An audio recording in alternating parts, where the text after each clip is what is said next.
Yep. We're live. Go ahead. Yep. All right, let's try this again, ladies and gentlemen, from the Daytona International Speedway. We welcome you to coverage of the NASRA 360 Racing Network. After a quick change, we are on the air, and I think we're picking up audio, everybody, so thank you very much. Thank you, Jim Cunningham and Cody Knott behind the scenes, along with the Redneck announcer, Jacob Reeves. I am Wesley Outland, and we are ready for qualifying night here at Daytona. Trucks will be ready to roll here in a matter of moments because we had a nice intro all planned, Jacob, but we had some technical issues. That happens sometimes, but we're ready to rock and roll, and we are ready to go for qualifying here at Daytona. What's up, buddy? How you been, man? Good. Honestly, West Outland been pretty good. Had a pretty long week in the great state of Kentucky. I was on a business trip this week in Kentucky, so that's why I wasn't with you on Monday night. It was a pretty good business trip. Got to see a lot of good friends from work, and got to spend a lot of time with family, and got to put back some alcohol as well. But we still had a fantastic time up there. I don't remember much at night, but other than that, still it was a great time, and I'm happy to be back here with NASRA and getting ready to see how the duels is going to be set and all that good stuff is going to be set up here for the next couple of weeks here at Daytona. The first truck is about ready to come out to play, ladies and gentlemen. By the way, Jim Cunningham, because of the technical issues, he is one of the color guys here, but he is focusing on, obviously, production tonight because I'm here and Jacob's here. And Jacob's like, Wesley, no, I want you to lead qualifying because, oh, man, it's hard. No, we're going to have a great time, and Matthew Lee will be the first man to come out of the gate. We're ready to get things started. Now, the most important thing to remember is that the front row will be locked in here tonight on qualifying night, and the first man is out. Here comes Matthew Lee. It's the driver out of Clinton, Maine, the Blanchard's Towing Catch Fence Motorsports Toyota, and we're ready to see what Matthew Lee will do here. Now, remember, he's going to get a lap to come up to speed here, and then whenever he gets going, he's going to gun it off the front straightaway, Jacob, and it will be for real. He's on the clock, and they're going to get 2 laps, and we'll see what they do here in qualifying. Absolutely. I mean, and everybody look at this right here because this is last season's champion for season 10 of the Concerns of Police Survivors Truck Series with Matt Lee right there, obviously with Catch Fence Motorsports in the 44. Remember, folks, we was at Chicagoland just a couple of weeks ago, and Ryan Tidy Horse Johnson, if he'd have had maybe about another lap and a half, 2 laps, we'd be talking about a completely different champion, but ended up being Matt Lee was the one to get it done and get that championship. And we saw him right there coming down the backstretch, kind of half doing it. Now he's starting to kind of get it up. So I think maybe this is something that a lot of these drivers is going to be watching out for here tonight, Wesley Outland, watching and seeing how others is getting their warm-up laps in, where they're running. A lot of people going to really be watching the broadcast here tonight, and a bunch of them is going to be drivers trying to see what the other drivers are doing. Yeah, we're going to keep an eye on Matthew Lee and see what he'll do on the racetrack. By the way, there's the weather conditions. We're racing in the daytime here, or qualifying in the daytime. Of course, 81 degrees, 27 Celsius. That is the track temp, though. That's the air temp. The track temperature is 102, 103 degrees. Sun beaming down on the 4.23 kilometer Daytona International Speedway 2.5 mile layout. As here comes Matthew Lee. Blanchard's Towing and more on the side of the truck, and he'll come to the line. He'll be on the clock, and we'll see what he can do right now. 52.676 is right now. He is going to set the bar. We'll watch and see what Matthew Lee will do. Now, normally what we normally do is we will qualify every truck, and we try to talk to every driver, and we got 46 of these guys, I think, that we're going to talk to or try to talk to tonight here, Jacob. Right there. I mean, that's why I was kind of, when we were talking right before, it was to get you to lead because you got to keep up with asking questions, and then you're looking at where the hell they're at and qualifying, where they're doing this, where they're doing that, and it's so much to keep up with at the same time. And I mean, it's hard to keep up with. You're a hell of a lot more experienced at it than I am. That's why I was like, please do this, and it ends up working, and we'll see where Lee runs. 51.689. And pretty good lap right there from Matt Lee. And may end up, if I can look, maybe I might be able to look it up and kind of compare where the Monday night series is to the Friday night series, kind of give a comparison. I'll probably try to look that up here in just a second, try to give everybody at home a little bit of a comparison to what to look for. Matthew Lee will set the bar, 51.690. That's 182.70 miles an hour. Here comes the second qualifier. This is James Beard, truck number 25, ready to see what he'll do. James Beard and the driver out of Huntsville, Alabama, the DEP Racing Entry Chevrolet, and ready to watch and see what he'll do. Of course, 51.689. That's the time to beat. And obviously it rounds out to 51.690 actually as they work down the back straightaway. Beard qualifies. Let's see if we could try to bring in Matthew Lee for a quick interview as we try to preview every driver and get their thoughts on the subject. And let's hear from Matthew Lee now. Matthew, happy being defending champion. Always great catching up with you, man, and setting the bar here in qualifying P1 right now. You think that time will stand? I think it's going to be a decent time. Hard to say right now. You know, a lot of good guys in here, and hard to really say. You know, Merck's gonna put up a good time. Couple other guys, they know what to do. All right, Matthew Lee right now, 51.690. James Beard's first lap, 52.119. And Jacob, you got anything for Matthew Lee as we watch Beard qualify down here on the back straightaway right now? Yeah, I mean, absolutely. I mean, Matt Lee, I mean, you obviously won the championship last season. Certainly sounds like that you're still riding the high from the championship last season. Basically, what I'm asking you is, you know, to quote the little short guy in The Longest Yard, you know, you kind of slurring on your words right there a little bit, Matt. You've been drinking tonight. It kind of sounds like it just a little bit. Oh, heck yeah, man. Oh, I mean, damn, it's a Friday night, right? I mean, what you going to be doing? So he's technically drinking and virtual driving. So, Matthew, thanks for your time, buddy. Good luck to you, pal. Always great chatting with you. Thanks. Or what? Yeah, I think he just finished his time there, and thank goodness only did 2 laps. So that's the thoughts of Matthew Lee. Always great catching up with him. James Beard just finishing up with his qualifying lap. Good enough for second. As Eric Zimmerman now on the racetrack. We'll talk to James Beard here in just a moment, but here comes Eric Zimmerman, the 94, the driver from Frederick, Maryland, the Mid-Atlantic Plastic Surgery BP Racing for Autism, number 94 Chevrolet. And James, good enough for second fast and qualifying, man. Your take of the truck, 51.701, boss. It's feeling pretty good. I mean, it's hard to get a big jump on anybody on this track as it is a super speedway, but driving it smooth through the corners and trying to get as much speed as we can. And James, I mean, you know, we saw you last season. I mean, just being able to make it to the playoffs and then had a pretty good run going through the playoffs. Wasn't able to make it to the championship round, but certainly was right there in contention to try to make it to that championship round. Does that give you a little bit of confidence and maybe, you know, just to give you that little bit of confidence to say, hell yeah, we was here last season. We can go a step further. Is that something that you've been thinking about going into season 11? Yeah, I've been thinking about it a lot. I'm definitely going to be putting my head down and just trying to do better. Been practicing a lot, been racing some other races, just trying to keep the muscle memory down. Got a good team this year. Got Dana Shepard. He's going to be running with us too. So we'll help each other out. But I think it's going to be a better season than last year. I'll be in it this time.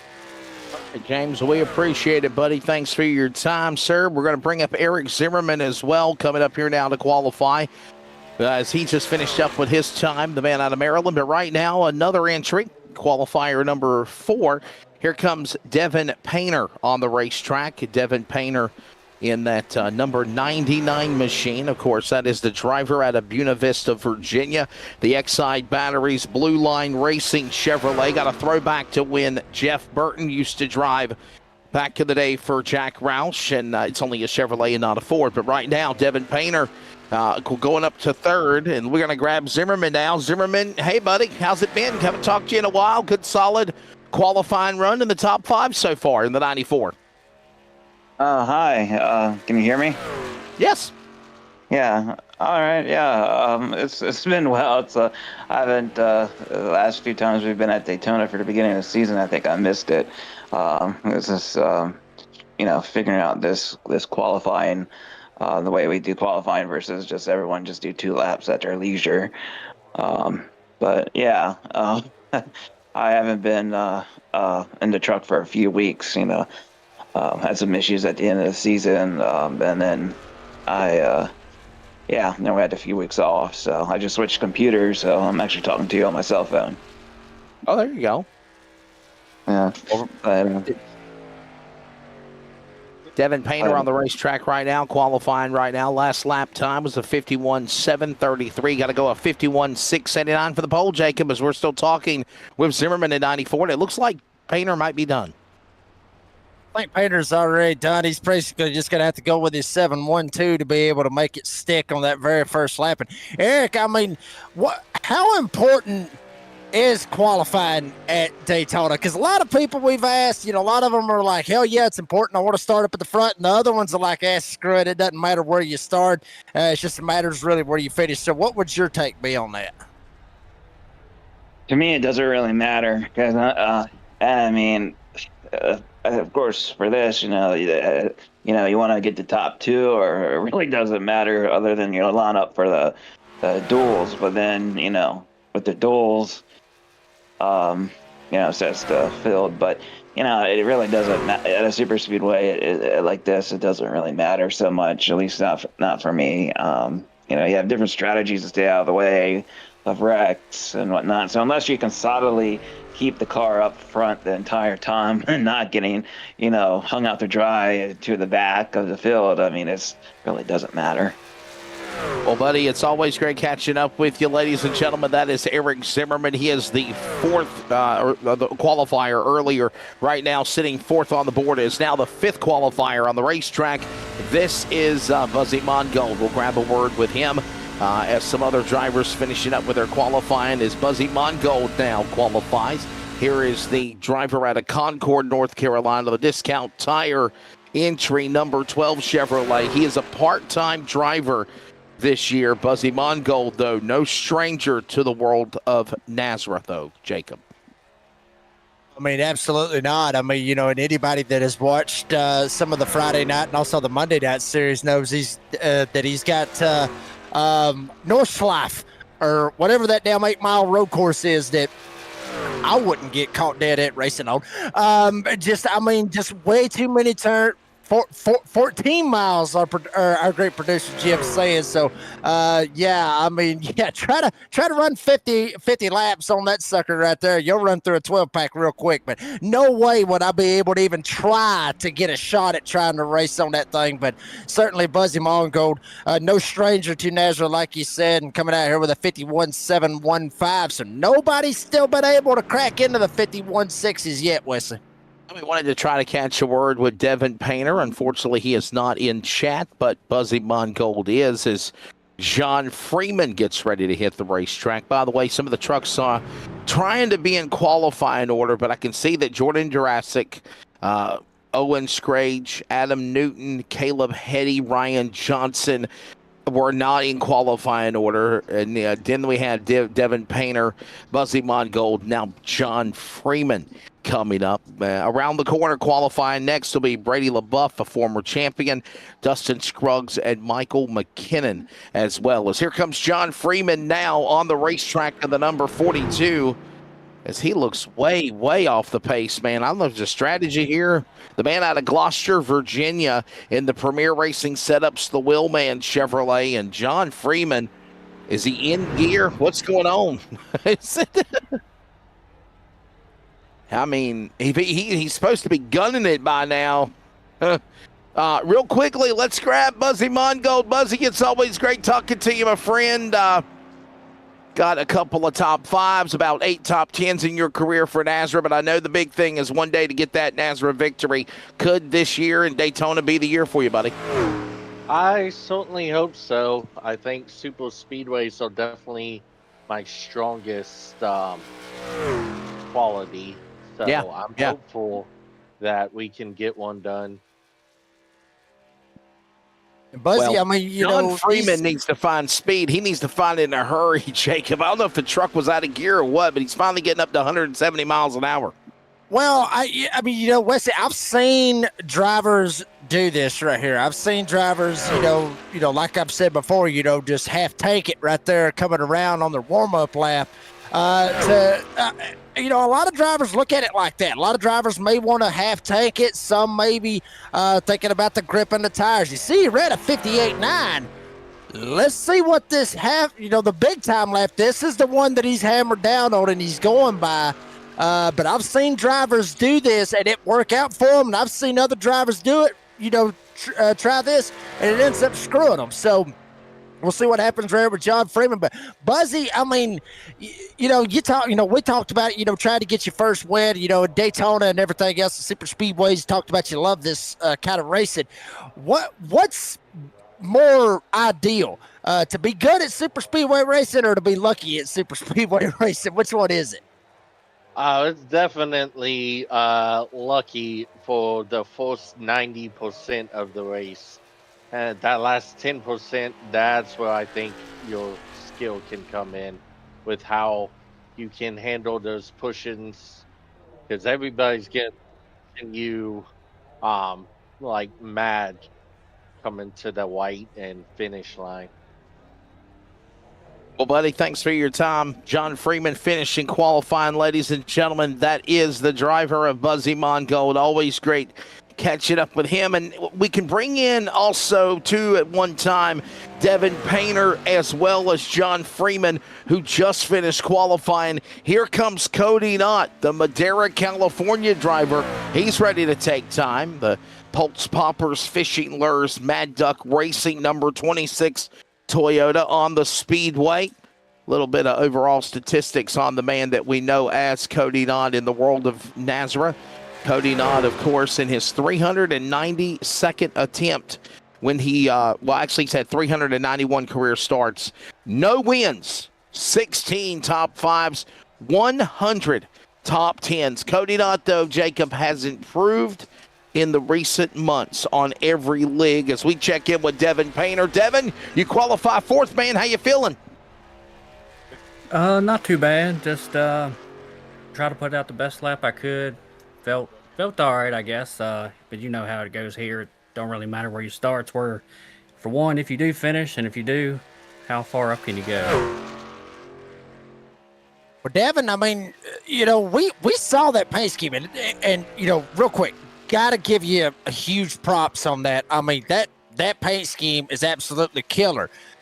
But the Jeff Burton fans out there, and I've seen it before, but the Jeff Burton fans out there have got to be asking themselves, why in the hell did you put a Jeff Burton paint scheme on a Chevrolet? Because it was a Ford. What was the deal putting a 99X side paint scheme on a Chevrolet? What's the deal with that? Yeah, I guess you might have to ask Huck about that. We've changed manufacturers in the off season. We went from Toyotas to Chevrolets, and it's just how it goes, I guess. I'll still try to give it a good run like he gave it in that Ford, though. So you're just gonna put the blame on Huck? That's what it is, right? Yeah, 10-4. I would. There you go. Well, buddy, we appreciate it, Devin Painter. And let's grab also, I believe, John Freeman. John, as Cody Knott continues to qualify here, looks like he's 7th with a 52.285, 179.40 miles an hour for the Nighthawk Racing number 26 Toyota. Time to beat still 51.689, set by Matt Lee. John, looked like you were really, was the truck not in gear? Was there a strategy there? You were really slow, but then you lit up the board. You're 2nd in qualifying, 51.696. You're taking qualifying the 42 on the outside front row. Yeah, man. Really no strategy. Just kind of went out there and did what I think is usually best to play tracks, which is the slow crawl, the lap one to keep everything cool, the engine and everything, and then pick up your momentum and just full throttle the bottom lap two. Didn't quite. I don't know where it was gonna stack up. It looks like it's solid as of now, but as you know, there's like 30 or so guys still to go, so it could end up anywhere. But that was kind of the strategy, just slow crawl, take it easy, and try to keep everything in the truck cool until I was ready to go for lap two. John, I mean, we last season we looked at you as you are this new guy. That's what we kept saying. That new guy, that new guy, that new guy. That's what we kept saying was John Freeman, that new guy. But every single time we kept calling you the new guy, you come out of here literally was up here top 10, top 5, top 10, top 5. Some of them, you got a podium in a couple of them. The new guy thing, it's out the door now. So, you're full-fledged into it. You made the playoffs, all that good stuff. What can we expect out of the 42 out of John Freeman this season? Well, hopefully, be able to keep up with MDW because he's the guy. When I think about who to beat, last year was decent. I was still rusty when I got back with y'all. I'd been in Chicago for 15 months with work and wasn't able to touch the sim, so I came into the season late. Got back into it, felt pretty good, and I feel like I've still been improving throughout the off season. I signed as a factory team driver of Premier and been working on my craft, man. And it's also good when you have teammates and guys you've known for 6-7 years like Jordan Durasic to work with and bounce ideas off of each other. And I think I'll be more competitive this year. I'm looking to maybe get a win or two if possible, and maybe go for a championship now that I'll be here for the full season and won't be starting behind. By the way, Cody Knott qualified 7th, the number 8 qualifier on the track right now from Augusta, Georgia, the TA Autosports Jack Shack Racing Toyota, the number 89 of Trevor Asronoth. And, man, we appreciate your time, John. Good luck this season, and hopefully second will stick for qualifying. Yes, sir. Y'all have a good night. All right, speaking of another guy, Asronoth around the corner, we've now got the driver, Cody Knott. Cody Knott qualifying 7th. Asronoth just finishing his time. He will end up, Trevor Asronoth needs to find speed. He's 8th right now. But, Cody, pretty good solid run for you. You're in 7th. You're taking your truck qualifying and on the quest for that first ever NASRA win. Could it come at Daytona in 2 weeks? Yeah, I don't, so it's the qualifier. It's kind of, duels kind of really will set where you start. So that's really what counts. Not entirely sure what happened. I was coming around on my second lap, and for some reason Asronoth was on the backstretch in the infield. And with me being the VP of the league, kind of was trying to keep it fair to where I wasn't going to get any of draft or anything, so I kind of ruined my own lap. It wasn't really like on purpose, but instead of keeping it straight, I decided to swerve upwards towards the wall instead of keeping it straight, so I didn't have any opportunity of catching that person's draft. And by doing so, I pretty much cut some of my speed out, and so that's why you see me actually right now at the bottom of the running order. But it is what it is. The duels will be really kind of what sets the tone for week 1. So. Remember, those duels will be next week. Go ahead, Jacob. Sorry, Ramez out here qualifying. No, you're good, Wesley. But you mentioned it. Cody, you're at the bottom of the list. You are the VP. If Trevor done that, couldn't you just bust him? Couldn't you just bust him since you're the damn VP? You could, couldn't you? No, so that's why I was saying I wasn't exactly what sure was going on. I could, Brady's here with me, if you guys aren't tracking. He's kind of running the guys that are in there while I'm paying attention to the broadcast side of the things. So I've been staying in your guys' ear the whole time, essentially. But I'm not exactly sure. I just, it was all of a sudden heard Brady telling Trevor to pull off, reset, and then come back to the white line. So I'm not sure if Brady assumed I was already on my second lap or something, but it happens. It's not a big deal. Like I said, it's the qualifier. The duels are really what's going to set the tone, because we all know you could finish second place and you're starting third in week one, or you're starting fourth in week one. So the qualifier is a qualifier. But I'm here to make sure that the show goes on perfectly. So being at the bottom of the running order is really not that big of a deal to me right now.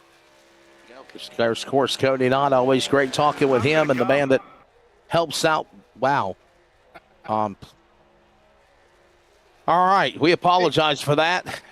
So sorry my about that. goodness. Trevor Aspernath, I was going to say, how was your qualifying run, not the other word. I'm so sorry. I apologize. I don't know, man. It didn't help that I had to reset mid-qualifying. Kind of a little, not upset about it, but definitely not the best thing that could have happened there for me. But nevertheless, not what I wanted. Kind of disappointing, but it is what it is. Forecast weather and all that. So yeah, can't really be too mad at it.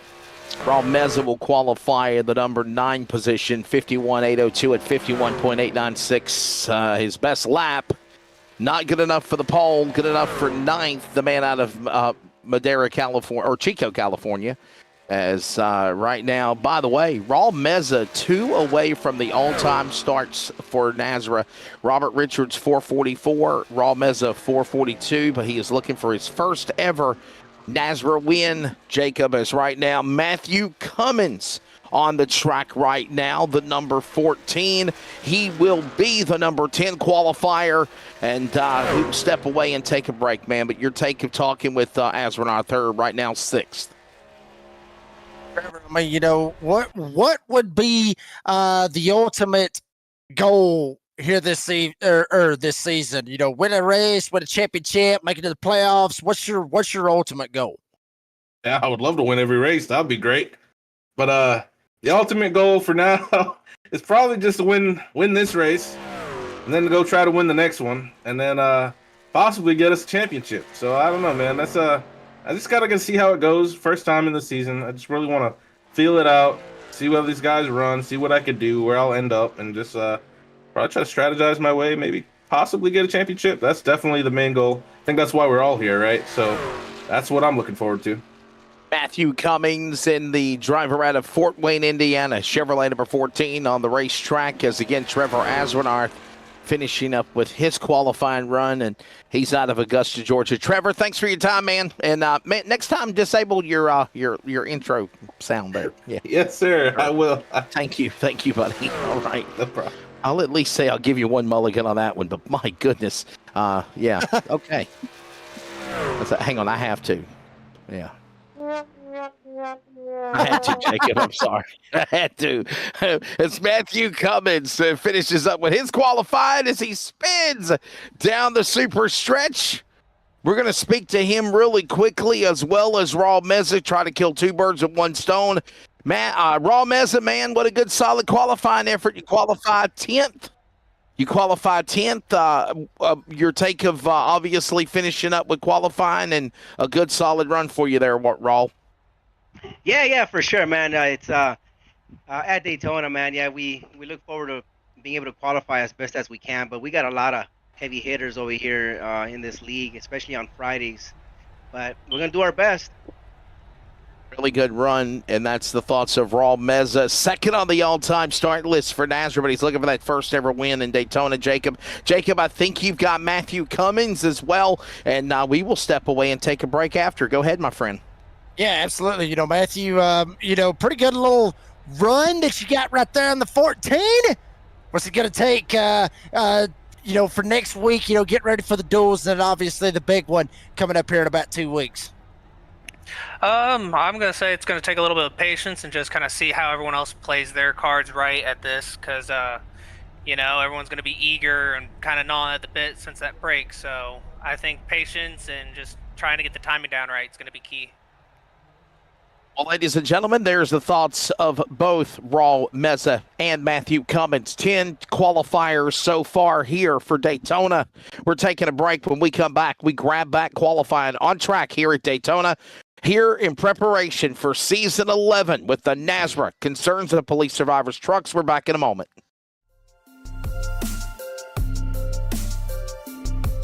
Sorry, Cody. I was thinking you wanted me to talk to those first 10 drivers and then go to break. Oh, you're good.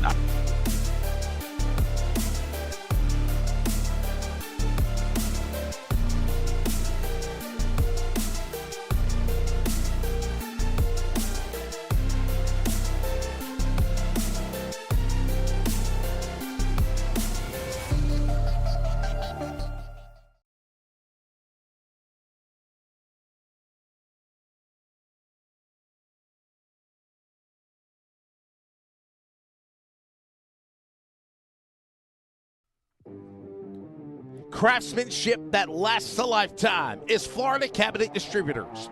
With over 20 years in business and 39 years of woodmaking experience, they proudly serve Northeast Florida to Southeast Georgia, delivering custom woodwork that combines precision, beauty, and durability. Whether you're dreaming of a custom kitchen, bathroom vanity, fireplace and mantel, entertainment center, outdoor kitchen, or even a full library, we can build it at Florida Cabinet Distributors, exactly the way that you envision. Hey, no project is too big or too small. If it's made of wood, Florida Cabinet Distributors can make it. Call or text Steve today. Yes, they gave us his personal cell number, 904-874-3442. That's 904-874-3442 to book today. Florida Cabinet Distributors, craftsmanship that lasts a lifetime.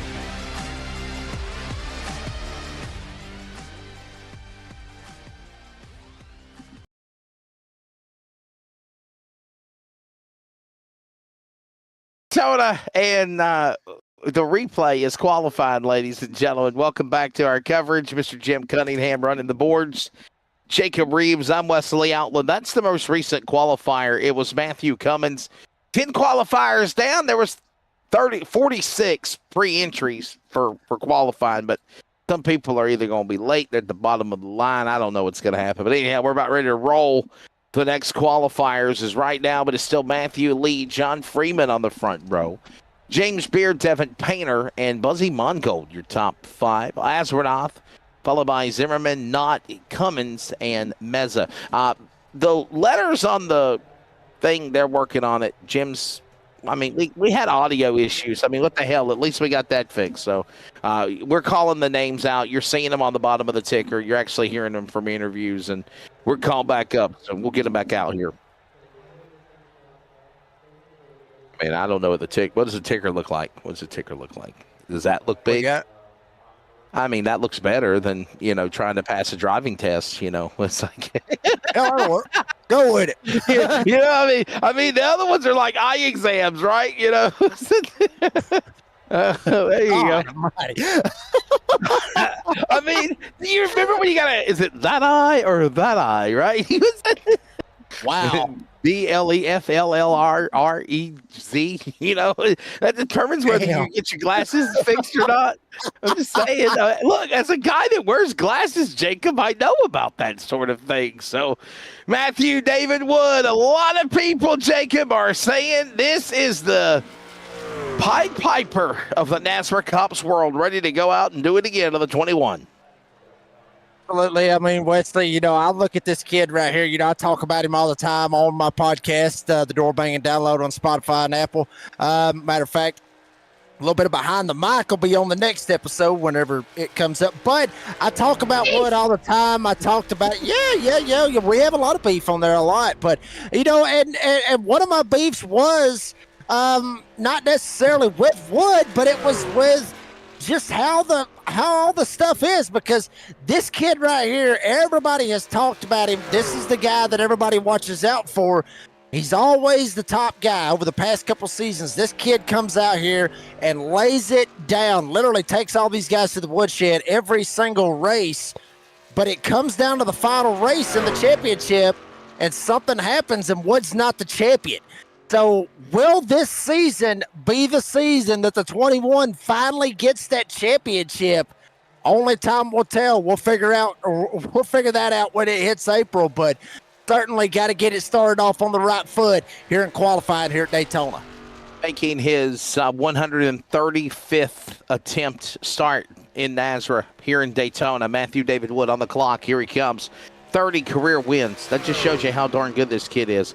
130 career wins, 73 top fives, 98 top 10 so far for MDW as he is on the clock. It is right now the ticker up above with the bigger letters. Lee Freeman, Beard Painter, Mongold top 5. Matthew David Wood on the racetrack as qualifying continues. MDW. He's from West Virginia, if I remember correctly. Am I right, Jacob? West Virginia? I believe so. Yeah. I believe so. He's on the East Coast, a little bit up north, at least from mine and your neck of the woods. But West Virginia, obviously, country roads take me home, and let's see where it takes him. All the way to the top. My God, look at that 51.660 MDW. Quick time, baby, at Daytona. Just bumps. Matthew Lee from one Matthew to another, pardon the pun. Matthew David Wood from West Virginia bumps the main driver. He is the new quick qualifier. And how do you like those apples, man? MDW, you are making a statement, young man. What a lap. Oh, thank you. I didn't expect that at all. By the way, before we toss it to Jacob to talk to his buddy, he turned a 51.660. Matthew Lee had a 51.690. 179 miles an hour. New quick qualifier. David Flanagan out now in the green machine, number 31. He's going to be on the clock. This is the driver in the Justin, Texas Toyota, the Jack Shack Racing entry, number 31. Jacob, you got MDW, though, man. We know this guy very well. What a talent.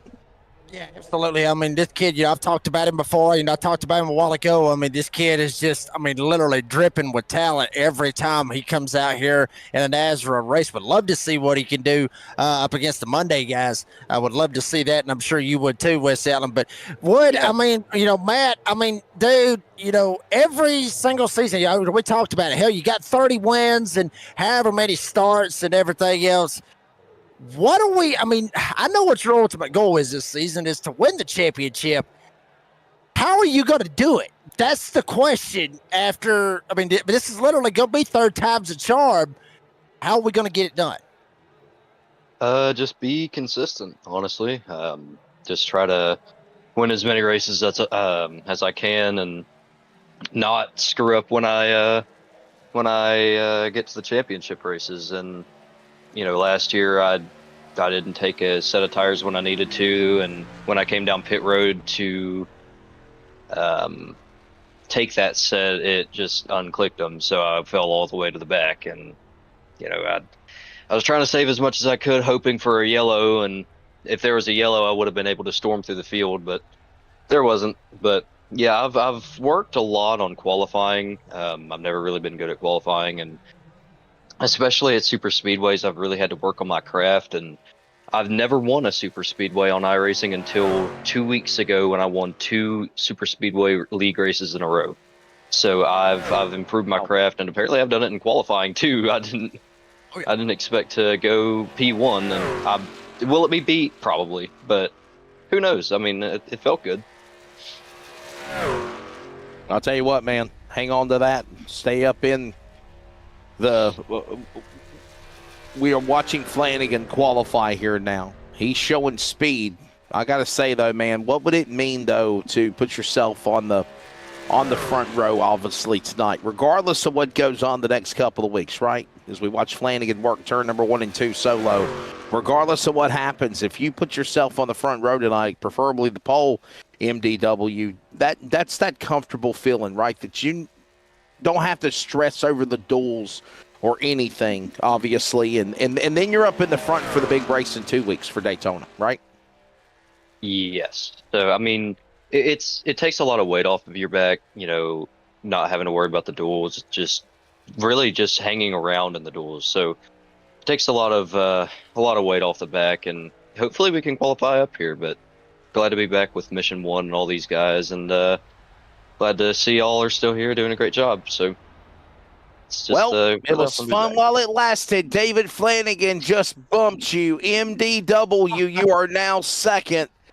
Man, I was telling you, I had a feeling Flanagan was getting speed, and he picked it up. And he is now the number 1 qualifier. But Matthew, hopefully you can hold on to the outside front row, buddy. Yeah, he is. He's insane at super speedways. There you go, ladies and gentlemen. That is the thoughts of MDW, Matthew David Wood. Always great catching up with him. And now, Jacob Reeves, it is David Flanagan, the number 31, sets the fast time. David Flanagan, what a lap here at Daytona. I said the green machine was looking quick. Yes, sir. 51.648, by the way, the new quick time, as we were literally just talking to Matthew David Wood, Jacob Reeves, and we saw Flanagan bump him. Up next to qualify, by the way, ladies and gentlemen, this is Josh Rodriguez. Josh Rodriguez is the number 1 from Torrington, Connecticut. The Pulse Poppers Mad Duck Racing Ford. And Jacob, you got another question or two for our buddy here of Flanagan. I mean, dude, wow. I mean, for now, you're on the pole. Okay, for now, just go ahead and just put it. Well, yeah, I mean, for now, because hell, Wood had it, and then bam, Flanagan gets it, so I wouldn't be surprised if Rodriguez comes out here and gets it. But, David, coming into tonight and everything, I'll ask you the same question that I believe I asked Buzzy Mongold. Is it better to be good at these super speedways, or is it better to be lucky at these super speedways? It's definitely better to be good. There's definitely a skill advantage to it, and knowing your way around the draft. And if you can pick up some wins on these tracks, it's definitely a big difference maker. The old cliche, David, it always says that the later you go out to qualify, the better you are at putting down a fast time. We see that in real life. Is that also the reality on the virtual iRacing world too? I have no idea, but I'm pretty confident in myself, and I think that time is going to hold here. So, it's a blistering lap, 51.649, ladies and gentlemen. That is the thoughts of the driver of David Flanagan. Again, the new quick qualifier, Josh Rodriguez, as we mentioned, on track now. You see the scoring ticker going up on the top of your screen because it's better to pass an eye exam than the small tower pylon. And it was, of course, the driver of Flanagan bumping Matthew David Wood. Matthew David Wood bumping Matthew Lee. John Freeman now 4th. James Freeman, the top 5. Flanagan, there you see it, 51.648. He is the fast man as Josh Rodriguez, Jacob Reeves, works off of turn number 4, coming down to the line. He will finish his qualifying lap, and man, he's definitely got to find speed. Rodriguez all the way to 13th, now climbs all the way to 4th. It ain't the front row, but the Nighthawk, number 1 Ford, will take it. The Oval, 180.50 miles an hour, 51.691 miles an hour for the Uno truck. Absolutely. I mean, Joshua Rodriguez, we've watched him last season to a certain extent would be a nuisance for certain drivers, Wes Allen. I mean, hell, he was just consistent. He would get in that instance to where he was just being consistent. And, I mean by nuisance is that he wasn't really in the way or nothing, but he is this Ryan Newman that I would look at. He's the Ryan Newman. He's that driver that is hard to pass out here with the concerns of Police Survivors Truck Series. I mean, Josh, we got you up here. Wouldn't you agree that you are more or less the Ryan Newman of the concerns of Police Survivors Truck Series? I would probably say so. Yeah, that's actually the best way I could come up with. Yeah, it's the Rocket Man in the Uno truck. Yeah, I just make it hard for everybody to pass, including my teammates. I guess sometimes I don't know. I'll tell you what, Matthew Montgomery on the racetrack right now, and the driver of the Mellow Yellow. It looks like the Mellow Yellow truck. That's hashtag fake news. Matthew Montgomery from Bastrop, Texas. Our buddy Jim Cunningham is from Texas, our producer. But the man from Bastrop, Texas, in the West Texas Pepper Traders Willman Chevrolet. But it looks like the Mellow Yellow colors of either Days of Thunder, Cole Trickle, or Kyle Petty from back in the days of the old NASCAR Winston days of the 90s. But nonetheless, Jacob, you got our Ryan Newman of NASRA, Mr. Rodriguez here with you. Yeah, I mean, I'll ask him another question. Josh, as we're actually seeing Montgomery having the same strategy that we've seen a couple of drivers already have here in qualifying. But Josh, I mean, I talked about that, and really right there at the end of the season is when this one truck or this Uno truck just come out of nowhere and just be absolutely dead on consistent. Is there a possibility that this one truck be consistent throughout the season, get into these playoffs, and make a run at trying to get to the championship round, and obviously try to win the season 11 championship? Yes, I believe that I can be able to be consistent this season as long as I focus on where I need to be, where I need to go, and try not to get involved in any trouble, because my mind was definitely somewhere else in the beginning of the season last season, and it was just not myself. I want to get back to where I was in season 9, where I was consistent, where I was racing for a championship, and going to try to make this season and make the most of it, like I did before. So, coming back. There you go. Well, buddy, thanks for your time, Mr. Rodriguez. We appreciate it. As Matthew Montgomery has got to find speed. Right now, he is 14th on the grid, 56.235, 56.235 miles an hour, as we just get done chatting it up with, as he calls him, the Rocket Man of NASRA. There you go, Ryan Newman of NASRA. Matthew Montgomery now coming across the line. Where will the man from Texas end up? Will he get any quicker? He will climb to third. Are you kidding me? The Wheel Man in the 24 West Texas Pepper Traders entry goes from worst to third. I thought I was going to say worst to first, but he didn't. But he still had a really good, solid run. Matthew Montgomery at the broadcast booth, 51.682. You had a good run, man. As Asheboro, North Carolina, Shane Trotter up now to qualify. That's the driver of the number 8 machine. Met him a time or two at Caraway Speedway. He's from Asheboro, as I mentioned. The Van York Toyota Mad Duck Racing Toyota number 8. And Shane Trotter, Jacob, a good solid run, Shane, and ready seeing what he can do on the clock. But, boy, I'll tell you what, Matthew, I love the truck. I think of Mello, I think of Days of Thunder, but it's got your sponsors, West Texas Pepper Traders on there, and it's really cool to see them back representing NASRA for another year.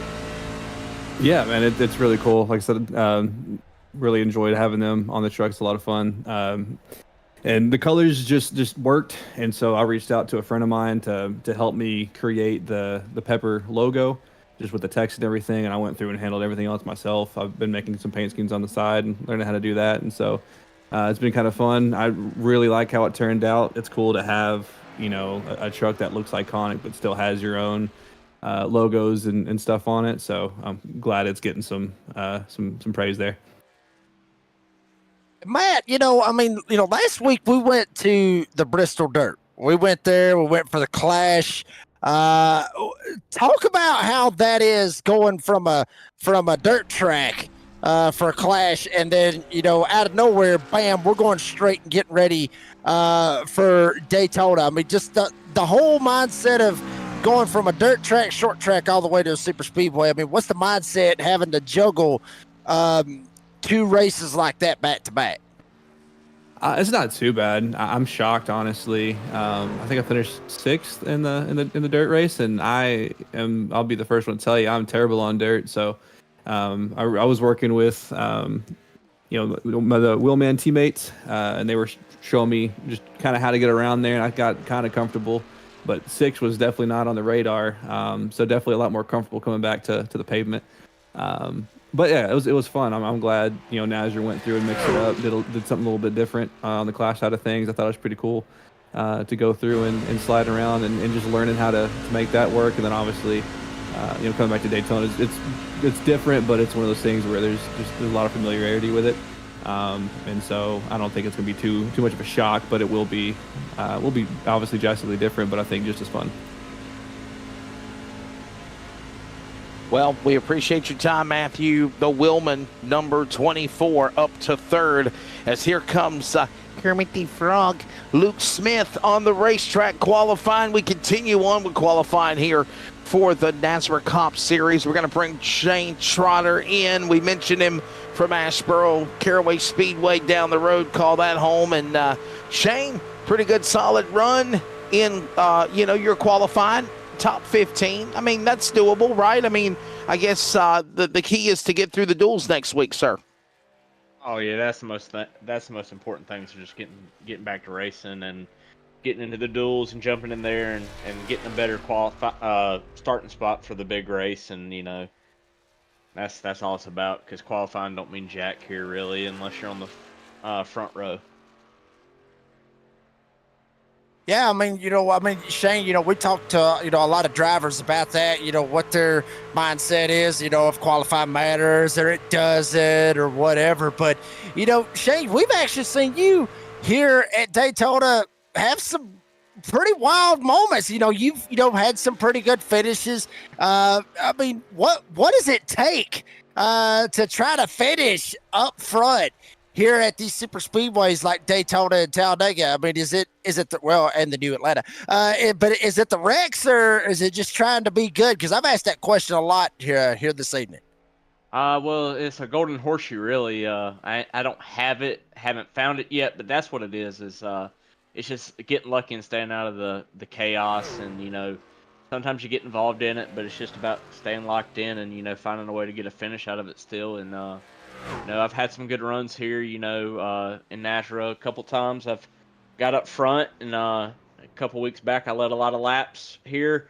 It's just it's a lot of luck, super speedway race, and that's all it is. Well, as always, Shane, I got to ask you, man, some big races coming up at Caraway, bud. Are we going to see you make another 4-cylinder start, or are we going to see you at any other races this year, man, for the end of the season? That's the plan. I'll try to get out there. Would love to get out there. Just work's been crazy. It's just gonna be a blast. It's gonna hopefully see some good short track racing and see what's going on. Definitely. Well, Shane, always good to see you, whether in reality or in the virtual world. Thank you from Asheboro, North Carolina. That is Shane Trotter, ladies and gentlemen. We bring in Cool Hand Luke Smith, or Kermit the Frog, as Matt Cherry now gets ready to qualify on the racetrack. Of course, Matt Cherry in truck number 45. He is the man out of Scottsville, Kentucky, where Jacob was at over the week in the truck rodeo and whatnot. Chevrolet Performance Mission 1 Esports, number 45, Chevrolet. And right now he is on the track as we get ready to grab a word with the driver of Luke Smith. Kermit, it's always great to talk to you, man. How you feel about your qualifying run? I feel good enough about it. I was waiting for so long on pit road. It was just dragging, and I was like, I'm so bored here. Like, I want to drive. I want to go fast. But I feel like I got it in a pretty good spot. Go ahead, Jacob. I'm trying to get straightened out myself over here. But you trying to have you save me? It was. I ain't got nothing. I don't even know what the hell to ask him, to be honest with you on that. Well, I'll tell you what, Luke. We saw you last season. You made it to the championship 6. Certainly, everything just kind of didn't work out for you. But still a good season last season for season 10. Coming into season 11, are the expectations still that high? Or are we thinking maybe going maybe a little bit higher and trying to go for that championship this year? Well, before I even think about a championship, I should probably consider trying to win races. I didn't do any of that last season, and that would probably assist in getting to that championship 6 easier. So I mean, I'd love to win a championship, and that's always the goal. But first, I got to actually win some races, and that's tough to do. There's some good guys out here, but I can definitely do it. I just got to do it. Well, Luke, man, what's your thoughts of the season? I mean, are you optimistic? You look like you're going to have a good year. Jeff Merck, by the way, former NASRA C.O.P.S Truck Series champion and the only man in the C.O.P.S trucks to win He's the inaugural Cup Series NASRA champion. I was going to say he's also a former C.O.P.S truck champion and rookie in the year in the same season, a couple of seasons ago. But I was going to go back to you, Luke. Man, what's your optimism getting ready for this upcoming season? What do you think you're going to do? Oh, like I said, my goal is to win races, and if I make it to the Championship 6 again, that would be awesome. If I don't make it to the Championship 6, but I win 3 races, I'm also going to be happy. But they say you look good, you feel good, and I got a good paint scheme this season. This thing's baller, and I think it'll help me. Obviously, talent needs to go up, but the truck looks better, so we're gonna win some races. There you go. Hey, real quick. One more quick question for Luke Smith. Luke, say you make it to the Championship 6, and let's just say the driver on the racetrack, Jeff Merck, makes it to the Championship 6 as well. Will you door bang him and try to put him in the wall for the championship race to be able to try to advance up in that lineup? Would you do that? I mean, given the opportunity, I feel like we've both put each other in the wall before, so I mean, heck yeah, I'd do it. Get up. We got beef. That's what I'm talking about, Luke. I'm sorry, I had to. Oh no, you're good. Wesley don't know what to say buddy, now. I appreciate it. I appreciate it, definitely. Well, Luke, thanks for your time, buddy. We got more interviews we got to do, get out of the way here. So, here we go. Let's bring in Matt Cherry, and I think Jeff Mark's around the corner. Is he still qualifying? So, here comes Matt Cherry. Always great talking with you, sir. You're taking your qualifying, buddy. Good, solid run. And this ain't the DSR Monday series, brother. This is the premier Monday or Friday night series, as they say, right? But good, solid run. Oh, yeah. I mean, the time was good. It wasn't the greatest, but hopefully it holds. But I'm just not very good at these tracks here in qualifying. But, we'll make the best of it. I won't be here next week for the duels, so I'll probably be starting in the back anyway. I got other obligations I got to take care of next Friday night. So I'll be here for the big race, though. And Matt, coming into that right there, knowing that you got one shot at it, just to come up there and hit the front row, and if you don't hit the front row, then you're starting at the back. Does that kind of ease your mind to kind of give you, okay, you got 2 strategies more or less? It's either you're going to be starting on the front row or you're going to be starting at the back. Does it kind of ease your mind and kind of give you a better way to strategize for the big race? Not really. Daytona, it's not wide like Talladega is. I'd feel more comfortable if we was at Talladega, but this place here is, just prone to big wrecks and not really anywhere to go. And if you're gonna come from the back to go to the front, you're gonna have to get that third lane up on the wall rolling. Nobody's gonna like it, but that's your only way to pass people and make your way to the front. I'm probably just gonna take my time and probably just forfeit the stage points and try to be there at the end.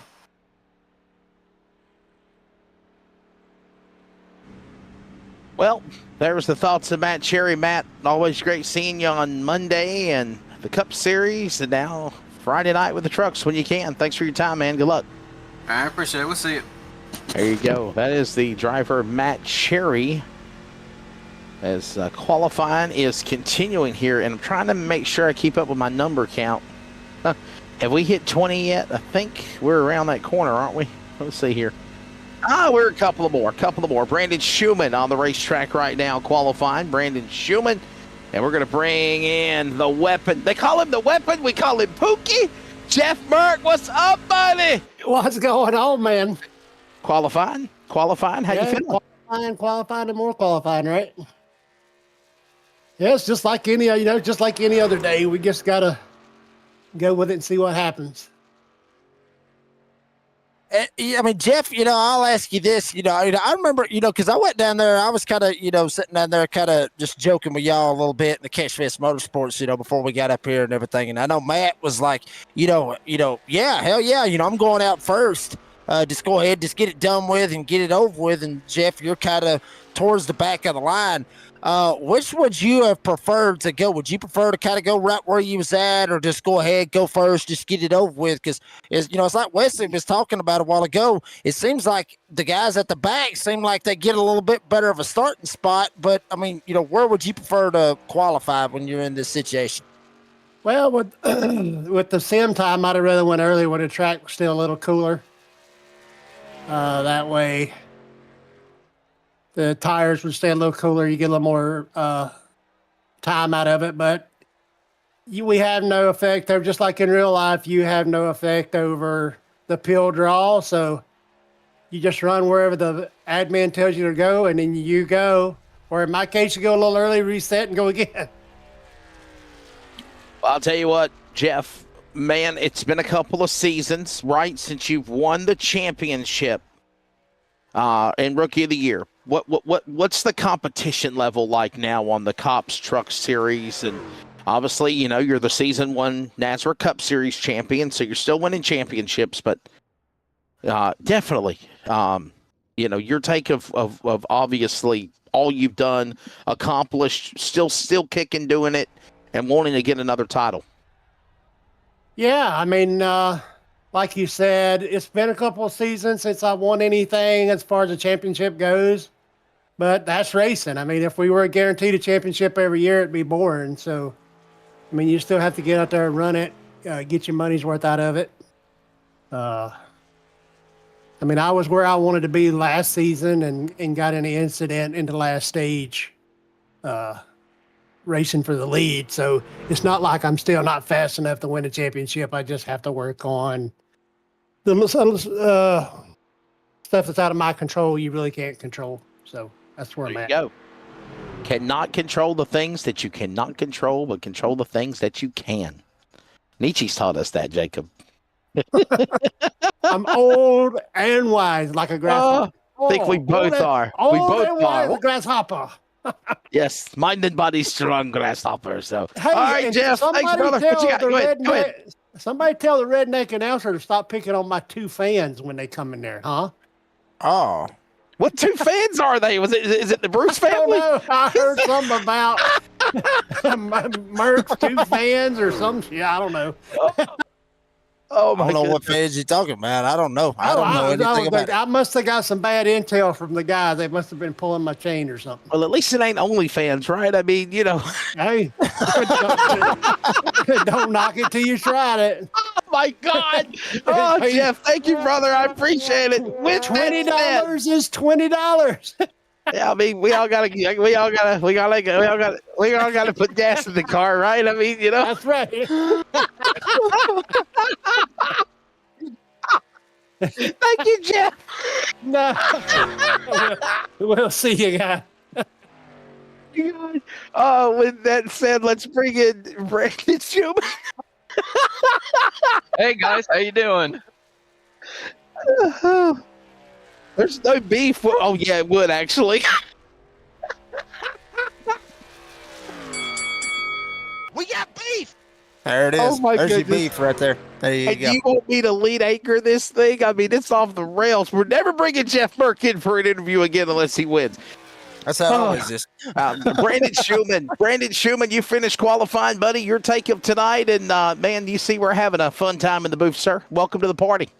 Yeah, I see you guys are having a pleasant time. It's great to see you guys all the time. Every time you guys always call a race, it's always great to go back and watch it. But yeah, qualifying was pretty good. It seems like the cheesing is the method out there. Everybody's just kind of out there rolling around the first lap at a certain set speed that they got, and then they're kind of trying to punch it before lap 1 to carry as much momentum as possible for lap 2. And honestly, it's worked out for quite a few guys. As you see, David and MDW, them guys are pretty quick.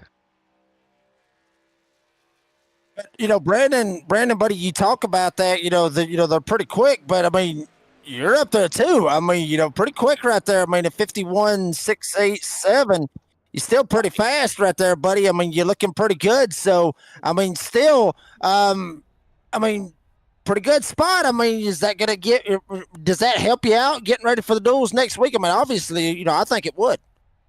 Yeah, hopefully, obviously, we got a handful of guys left to qualify, but hopefully I can at least keep it within at least the top 10 spots. But as you guys probably remember, I came in full-time season 9, first full-time season with NASRA, and then season 10, I kind of dropped to part-time. I wanted to enhance myself on the track and, learn more things, and I climbed aboard and became a factory house driver at Premier and been able to learn a lot and improve my racecraft and just hopefully prove myself this season and become a force to reckon with, and maybe let's try and hunt a win, but the main goal is let's get to the playoffs.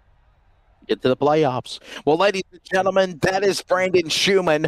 20 drivers have took time. I think we've got about a dozen or so left. We're going to take our final commercial break.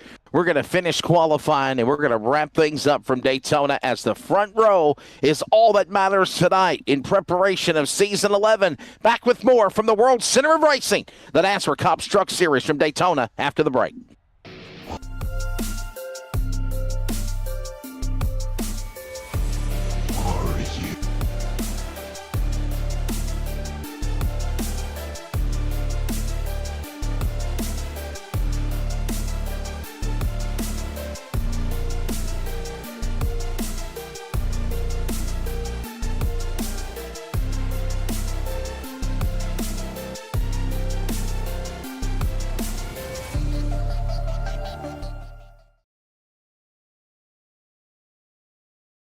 Are you ready?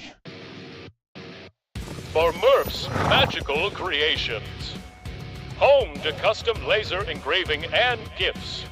This veteran-owned and operated company engraves for all occasions.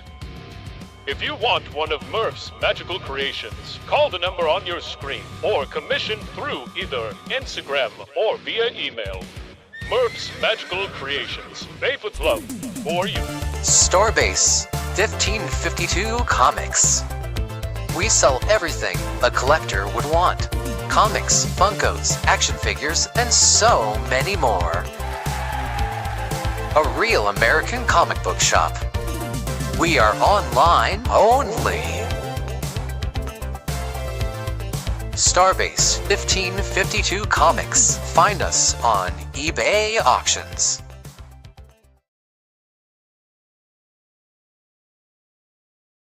You're next.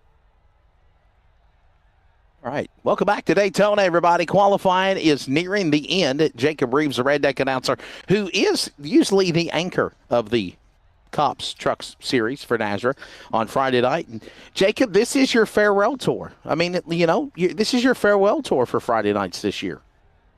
Yeah, I mean, it is. I mean, I kind of wanted to. I contemplated on it. I talked to you about it, talked to my wife, talked to a lot of people about it, Cody and Brady as well. And, I mean, I hated to, well, I wouldn't say I hated to do it, but I just felt like it was the right time. Obviously, we've talked about it before, with little man coming along. And, Friday nights, kind of get slim with my work schedule and everything else. And I just want to make sure that, when my Friday nights comes along, I want to try to be as free as I can, for him, if we want to go places and everything else for the work schedule that I got and everything else. But, I wanted to do, one more season, to commit, with Cody and Brady and everybody here with the NASRA 360 Racing Network, because everybody's been so good to me for however long I've been doing this with NASRA for a bunch of seasons and everything. But it's like you said, I'm gonna stick around on the Monday night series, and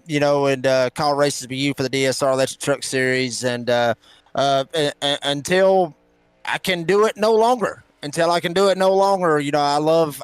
still love doing it, but at the same time, I still love to have that free time with my son, obviously. So that's the main reason, man. I mean, hell, hey, family first, baby. Well, God obviously first, and then family is right there behind it. So I had to stick to my guns on it, and that's the main reason why this is my last season for the Friday night series. And you're not going away, everybody. He's not leaving. He's still going to work with me on Monday and some big events like the King of Talladega coming up here in October. Don't forget about that big event, October 12th through the 17th. Looking forward to working with Jacob on the broadcast for that one. As I come the Holodaddy, Mr. Restrictor Plate, Fort Myers, Floridian. That is Brian Chu, ready to see what he'll do. And first, let's grab Ed Osborne. Ed, how you doing, man?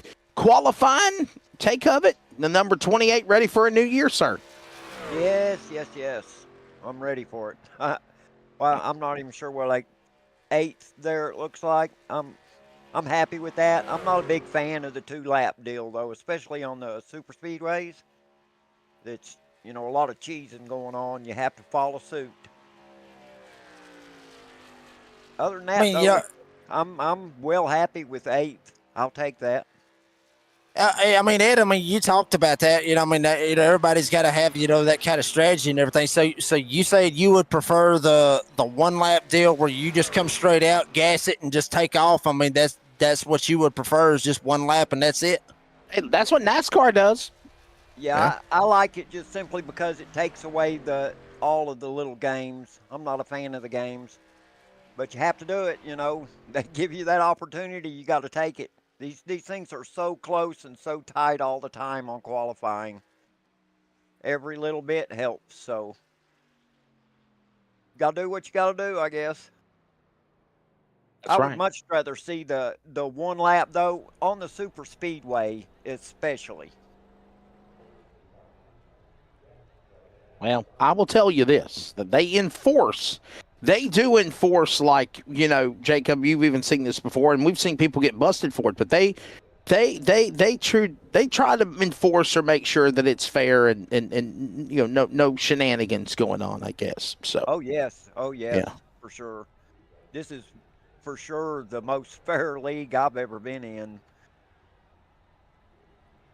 Well, buddy, thanks for your time. As always, we enjoy talking with you, ladies and gentlemen. That is Mr. Ed Osborne, ready for another season. And let's bring in the Holodaddy of Mr. Restrictor Plate, the man that knows Daytona, Talladega, inside and out. It's our buddy from Fort Myers, Florida, Brian Chu. Brian, it's always great to hear from you, man. And, you're taking your qualifying run, sir.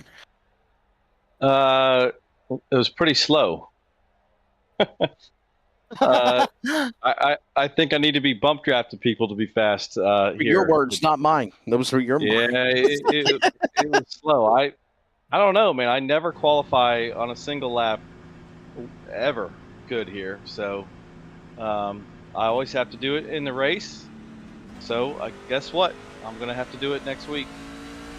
Try to get up there through strategy and bump drafting. And we'll get up there, though. Wesley, you've seen me do it before. I'll do it again. Yes, sir. Oh, yeah, for sure. Jacob calls you the Holodaddy. I call you Mr. Restrictor Plate because Restrictor Plate, big tracks inside and out. Tristan Bruce on the racetrack right now, everybody. The number 3, of course, that is the driver out of Sherrills Ford, North Carolina, the Charlotte Fence Builders, Catch Fence Motorsports, number 3 Chevrolet. He's on the track right now. And, Jacob, you got some words with the Holodaddy, qualified 17th. I was going to ask you, how you got the nickname Holodaddy, but we're not going to do that because we might get kicked off the air. But that's beside the point. But Brian,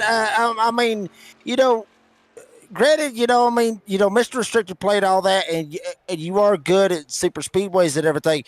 But, obviously from Fort Myers, Florida, this is somewhat of a home track for you, so to speak, because, I know you've been to Daytona a bunch of times, matter of fact.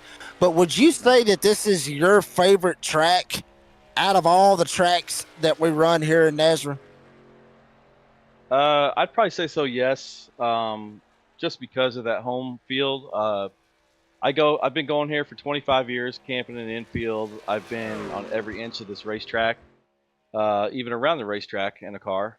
So I love this place. I do love Talladega too, though. I know that's your favorite.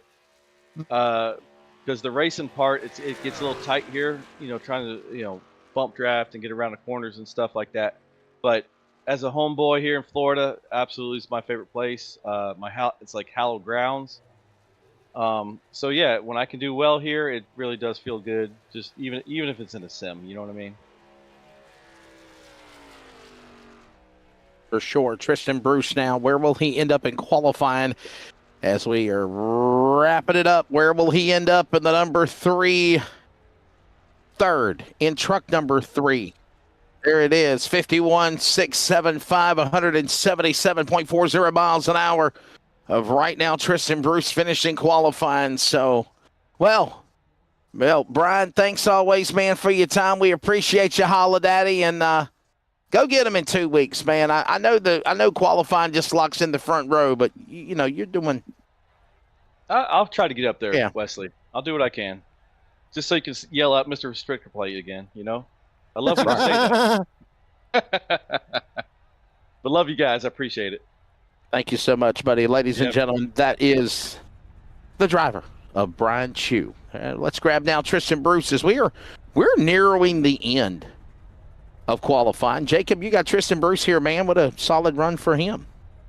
Yeah, I mean, absolutely. I mean, Tristan Bruce right there, TB number 3, sitting third in the running order as of right now. And Tristan, I mean, you know, buddy, you know, you've always been kind of one of those fast drivers here in the Concerns of Police Survivors Truck Series. Last season wasn't maybe what the season that you wanted. How do we bounce back for season 11 this season?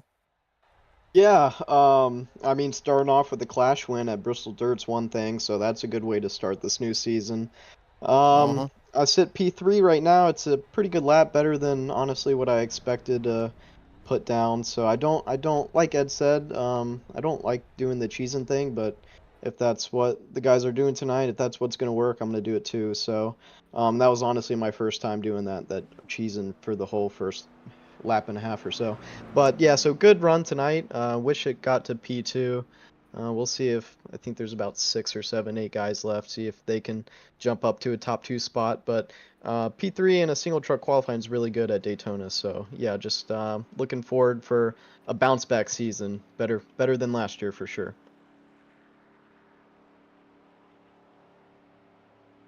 I'll tell you what, man, Tristan, a different season, right? A different team. Well, obviously, I guess it's, just a different driver, right, Tristan? I mean, I guess I could really say you've matured over the seasons of the past. Your take going into this upcoming year, and what would it mean to, not only win Daytona, but go for a championship also at the end of the rainbow?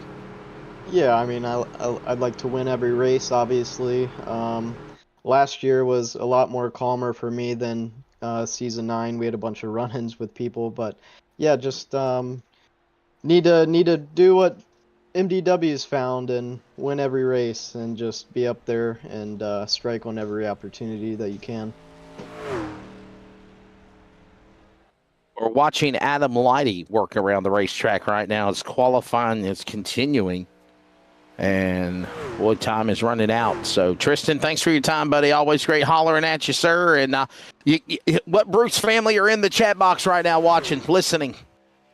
I don't know if I didn't send it out to anyone tonight, honestly, just because it's qualifying and how long, it can take for me being the 36th truck on the lineup list. So, just saving time for other people so they don't have to sit here through a single truck qualifying. But I got my dad in the shop with me. He's standing right behind me, so he's here. But yeah, that's all. There you go. There you go, ladies and gentlemen. That's Adam Lighty right there in the truck number 35.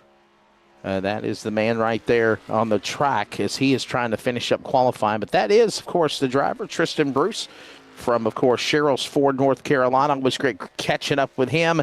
And we are nearing the end of qualifying, Jacob Reeves, for the entries that are in the box. I think we're down to about 7 trucks left, something of that caliber, as I think there's 7 trucks remaining to take time. Because anybody got anything for David Flanagan?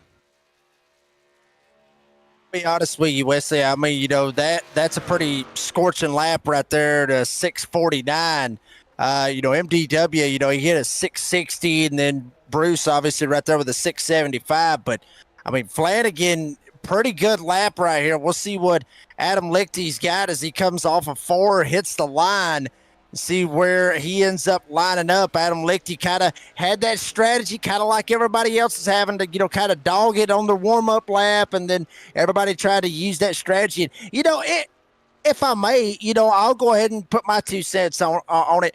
I agree with Tristan Bruce. I agree with Ed Osborne. Give them one lap. Take that whole, halving it around, I guess you could say, around the racetrack just to try to get something going. Look, screw all that. Look, this is racing. This is about speed. Take the shenanigans, all that stuff. They may not look at it as shenanigans or whatever. The rules are set in place and everything. Everybody's got to work to it or work through it to their advantage. But at the same time, put it on the floor. Get out there and let's see who the fastest driver is for one lap at Daytona to see who gets on the pole. I agree with them 100%. I wouldn't call it beef. But they got to work, and everybody's got to work within the rules. Everybody gets the same opportunity to do the same damn thing that these guys are doing. But at the same time, I'm with these guys. Put it on the floor. Let them get out here. Let them sing for one lap, and let's see who's got it. That's just my opinion, though. Here comes Tyler Daniels on the racetrack right now. Ready to see what he'll do as we'll bring in Adam Lighty, the 35. Adam, your take of qualifying, buddy. Happy with everything? Nah, I just hate playing the games. I'm all about the one lap, get her and go. Seems to me like everybody's saying the kind of same thing out here on this one, Wesley. But, Adam, I mean, beside the fact of the, that and everything, I mean, still, this is Daytona. Obviously, we got the duels next week, and then we got the big one in 2 weeks. But still, still got a shot. I mean, because how the duels work out, you can still start up there in the top half and have a shot for the big one. So what's the game plan when you're going into the duels? I know you don't want to give your whole strategy out there, but what's a minor game plan, I guess you could say, something you're going to be looking forward to in the duels? Send it or bend it, right? I mean, that's all you can do. You know how it is here. You know how it is here. It's luck. First 90 laps are luck. It's just trying to stay out of the junk and be there with the last 10. Well, buddy, it's always great, Adam, being able to catch up with you, man. Good luck this season. Hopefully you have a good, strong year in that number 35, and that is the driver Adam Lighty right there. Tyler Daniels around the corner if he pops into the box. I haven't seen him yet. Dana Shepard is on the racetrack right now as we are closing into the end of qualifying. Less than 5 trucks remaining. David Flanagan, Matthew David Wood right now, your front row. Man, we're rocking and rolling. Yeah, I mean, we are obviously rocking and rolling, and you see Dana Shepard. Good to see that 44 back out here on the racetrack. There for a while, we saw Dana Shepard for quite some time, and then, didn't see him. Not sure exactly what the whole deal was, why he was gone for a little bit of time, but certainly good to see Dana back out here. I know he's got a hell of a following out there with the NASRA 360 Racing Network that watches Dana Shepard come out here and compete on the Friday night series. And a lot of these guys I'm seeing, there's been a couple of them, Wesley, on that very first lap, keeping it right smack dab on the bottom of the racetrack, but most of them are taking it up on that high side, doing the old school way, getting up top, getting the RPMs up, ripping it up on the top, and just sending it all the way to try to get the RPMs up as high as they can. And Dana done the same thing, run a 53.5 that time by. He's still got to get that 51.648, which is what he's got to get to at least beat Flanagan. So Shepard may have something. Shepard knows a little bit on these super speedways. He knows how to get her done out here on these super speedways. So we'll see if he's got something right here for Flanagan in qualifying. Right now, Dana Shepard on the racetrack. Let's see what the driver of the number 44 will be able to do. He's qualifying now. This is the man out of Putney, Vermont. Putney, Vermont, the DEP Racing Chevrolet on the track, and we'll see where he will end up in qualifying, as right now he is third. Boy, Dana Shepard, that has got to be like a win for the 44 for Dep Racing. What a time, 51.661. Now, that would put him on the pole for Duel 1 next Friday night. Tristan Bruce right now outside for Duel 2 next Friday as well. Right now, Dana Shepard, what a lap for this guy as we now bring in Dana Shepard. And Dana, wow, third. You got to be happy with that, brother. That's like a front row starting qualifying. Yeah, a little bit better than I expected. I was worried about track temp and, kind of the gamesmanship going on, but I do a lot of super speedway racing, so I think that kind of helped me out here. Dana, I talked about this a second ago that obviously, you have one hell of a following. Because I've seen it out there in the live chat where, it's go Data, go Shepard, go D-Shep. I saw that one time. Just all kinds of fans that you got out there in the live chat. Certainly it's got to be a big deal to come out here, at least for the moment, sitting in the third spot, especially for all the fans that have watched you out there or here live on the NASRA 360 Racing Network over the past seasons and years. Yeah, I have a great following in all the leagues. I kind of dropped out of here for just a little bit, need a break, and these guys really support me everything I do on iRacing and, of course, in the real world racing. So, got to really appreciate all of them. I'll tell you what, Dana, man, it's got to be exciting to have that good qualifying run, and I look forward to seeing what you do. Maybe this time will hold for you for being on the pole for the duel. Good luck this season. We appreciate you, sir. Yeah, hey, thank you very much. Yeah, a good pole for a duel would be good. Have a good night, guys. Dana Shepard, again, the man out of Vermont. What a qualifying time. Third right now. Chico, he is one of the Racer Ramones of NASRA, Jacob Reeves. Here he comes. In the Catch Fence Motorsports number 22, it is Brandon Broadfoot, ready to qualify. Yeah, Brandon Broadfoot obviously was one of those drivers that we've seen over the seasons be out there, with obviously, with Warrior Racing. He's been with a couple of teams and finally decided, what, screw it. Let's go with Catch Fence Motorsports. And, the way I look at it, hell, if you can't beat them, join them, which obviously with Catch Fence Motorsports with Jeff Merck and Tristan Bruce. We've talked about how their beef has happened, in the past, and then all of a sudden, bam, here they are as teammates. So, if you're going to go to a team here on the Friday Night Series to try to better yourself, why not go ahead and jump and go to Catch Fence Motorsports? It's like we talk about, me and you talk about it on the Monday Night Series with Triple J, Jeffrey Johnson Jr., when he went to Bandit Motorsports and went over there with Jonathan Cofield and Lucas Lyons to any way that you can better yourself. Take that advantage any way that you can, with certain teammates, certain aspects, certain ways to do it. And Broadfoot going over to Catch Fence Motorsports this season could certainly help out this 22. And I am very eager to see how this qualifying run is for Brandon Broadfoot. His first lap, obviously not that great. Obviously sandbagged on that first one, but they got to do what they got to do to try to get that lap. We'll see what the old 22's got right here on his heater lap here in qualifying. Brandon Broadfoot, let's see what he'll do. As Jacob just mentioned, we are closing in on the end of qualifying. The driver of the number 22, the Marathon Movers, Catch Fence Motorsports, number 22 Chevrolet. It is Brandon Broadfoot now working his way around the racetrack into turn number 3 and 4. Where was he going to end up? Like, seriously, let's see what happens for Broadfoot as he comes down to the tribal. He's attempting his 214th career start of NASRA. He has no wins, 9 top 5s, 52 top 10s so far in his career since the inception of NASRA in 2020. And right now, Broadfoot is 18th in the 22. He's got to find speed, no doubt. Ladies and gentlemen, we are down to the final 4 qualifiers.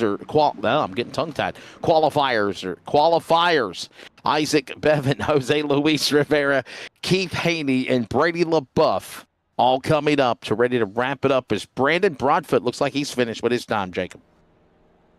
I mean, I was talking about it a second ago, was really looking forward to see what Broadfoot could pull, but maybe Jeff Merck, Tristan Bruce kind of holding the cards close a little bit, I guess you could say. Either that or maybe something happened Broadfoot didn't like on the qualifying. We'll talk to him about it here in a second. But, I mean, this cat right here, this 22, watch out for him for these super speedways. And, we see this sometimes, Wesley. We've seen it real racing. We've seen it now racing. Some guys on super speedways, they suck at qualifying. I mean, they are terrible. I suck at qualifying. I am absolutely terrible when I get out here and I qualify here at super speedways. But something about it when you get into the race and getting lined up, knowing where to go, watching old videos or what have you, something about the super speedway and racing is way better than the qualifying. We talked to Brian Chew a while ago. I mean, look where Brian Chew's sitting at. He is Mr. Restrictor Plate, but hell, he's sitting 22nd right now. So don't count out some of these guys that you see back here at the back. Matthew Cummins, Raul Meza. We've seen Meza up there at the front at Daytona in the past. Broadfoot's been up there. Obviously, Brian Chew. So some of these big, heavy names that you see down toward the bottom of the pylon, folks, do not count these guys out, especially when the duels hit, and then obviously when the big one happens in 2 weeks' time here on the NASRA 360 Racing Network for the season opener. Do not count out some of these big heavy hitters, because this is normal for them to have terrible qualifying runs and then come out in the race time when it's time to rock and roll. Because they really don't set up for the qualifying. They really do set up for race trim, and obviously that's what their plan is, and I think we'll see that as well as Isaac Bevan on the racetrack in the Fat McDonald's cat profile picture, the number 27 entry. There he goes right there. We'll bring in the Reza Ramon of NASRA with Raul Meza from Chico, California. Both of them, it's Brandon Broadfoot. Real quickly, though, here comes the man out there in the 27, Isaac Bevan from Louisville, Kentucky. The Kentucky Flight Training Center, Wilman Toyota, number 27. And Brandon, you're taking qualifying, man. Kind of struggled there a little bit. Yeah, I've noticed in the last few qualifying sessions, I just have not been able to get a good lap down. I don't know. It could be just because track temps kind of raised up a bit, and it's just hard to lay those fast laps down that a lot of these other guys are doing. But it's typical Daytona, Talladega, Atlanta. Qualifying just isn't my cup of tea, I guess. But when it's time to run a race, then we're there. So we'll just pack it up in the hauler, take it back to the virtual shop, and we'll get that bad boy ready for duel next week. Brandon, I talked about this a second ago, obviously jumping over with Catch Fence Motorsports with Jeff Merck, Tristan Bruce, obviously two crazy characters here with the Concerns of Police Survivors Truck Series. But, what's that like coming over and jumping over with these guys and, two guys that have, done a lot here on the Friday Night Series and then coming over and then teaming up with them here on this Friday Night Series? What's that like? It feels pretty good. I'm on a team where there's championship caliber people on there.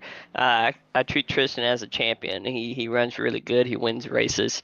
To be able to be on a team with those guys is pretty awesome. I know how they race, so I know what to expect under the helm of Jeff Merck.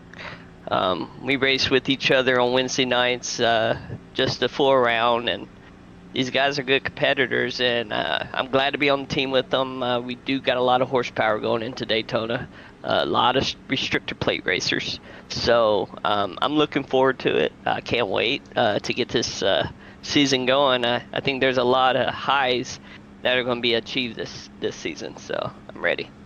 Jose Luis Rivera on the racetrack right now, the number 20, ready to see what he'll do from Chicago, Illinois, from the Windy City, as qualifying continues here at Daytona. Thanks for your time, buddy. We appreciate it, Brandon. Always a pleasure, buddy. Absolutely. I'll see you guys next Friday.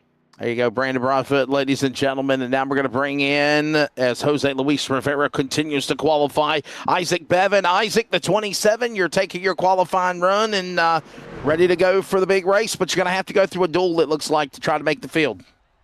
Yeah, definitely a tragic performance, but nothing wrong with the truck itself. I just barely touched that curb, getting all greedy at the start of my hot lap. But the Kentucky Flight Training Toyota Tundra is going to do great in the race. I know we've got the skills and the beautiful paint job to get it done when it comes down to traffic. Qualifying at Daytona is finicky, so I'm not too worried. Proud of all my wheelmen teammates, though. They put down some good times, even if I could not. So it should be a good race, good team effort here. Pretty excited. I mean, Isaac, and you talked about that, buddy. I mean, certainly, this, going into this season, obviously, you was one of those drivers right there making the playoffs, all that good stuff. And I mean, just what's the game plan for Isaac Bevan coming into season 11 of the Concerns of Police Survivors Truck Series? I'd say the number one thing is just consistency. I think this will be my third season now, second season as the owner of Wheelman, so learning a lot. And first season was mainly just figuring out what was going on. Second season, it started horribly and finished pretty well. And so this season, if we can just pick up where we left off and keep on those good finishes. I feel like last week we were easily a top 3, but got caught up in some awkward stuff. So if we can just focus and lock in when it matters, this should be a winning truck here. Well, buddy, we appreciate it, and thanks for your time. Isaac, appreciate it as we're narrowing down to the end of qualifying, sir. Good luck this season. Good luck next week. Alrighty, thank you guys so much. Thanks for what Isaac y'all do. Bevan, ladies and gentlemen. I think we're going to try to catch up on a guy that we missed earlier, Tyler Daniels, that qualified. Tyler, man, we missed you when you were on the racetrack. I think you were not in the right broadcast chat, but you popped in the box now, sir. But you're taking qualifying and ready to roll here, man. Good, solid run. Thanks. Just a little work during officials and try to get my car ready and, get some stuff to make the car faster and tire saving and everything for this season. Tyler, I mean, what would, I've been asking a lot of the drivers about, the super speedway, and this and that, and, a good qualified or, what would be your ideal? Would you like to start at the front or just kind of ride at the back, kind of try to miss the chaos? I mean, which one of them would you prefer? I mean, if it's like the last caution or the like if it was with 20 or 30 laps to go, I'll just go for it. But when it comes to like 40 or like even the beginning of the race, I'll just like be behind and miss the chaos a little bit. Well, buddy, we appreciate you taking the time to talk with us, Tyler, at least being able to try to pop in the box before we finished up, man. And thanks for it. Good luck next week. And we are nearing the home stretch, ladies and gentlemen. Jose Luis Rivera, and now we'll grab a word with him. It's Tyler Daniels, everyone. And here comes a former champion of the series, not only for Friday, but Monday. The man that's behind NASRA today after Michael McKinnon got it up and going, that is Brady LaBeouf along with Cody Knott. This is Brady LaBeouf, originally from Yuma, Louisiana, now Tuscaloosa, Alabama. Jacob, all I got to say is, Houma, I used to always butcher it. Houma, Louisiana. But anyhow, he now resides in Tuscaloosa, Alabama, and I can say that loudly, proudly, better than the other one. And Jacob, we got a big game tomorrow night against Georgia. That's all I gotta say. I hope they beat them. That's all I'm gonna say. Beat them. Yeah. Oh yeah, and the bad part about it, is all my buddies at work and all the even my family, some of my in-laws that are a bunch of Georgia fans. So I've been having to listen to this for quite some time. For a couple of weeks, especially when we got beat by Florida State, which, by the way, Florida State just got beat. I know we're talking racing here, but, little sidetrack, Florida State just got beat by Virginia. So, they stick it, but that's beside the point.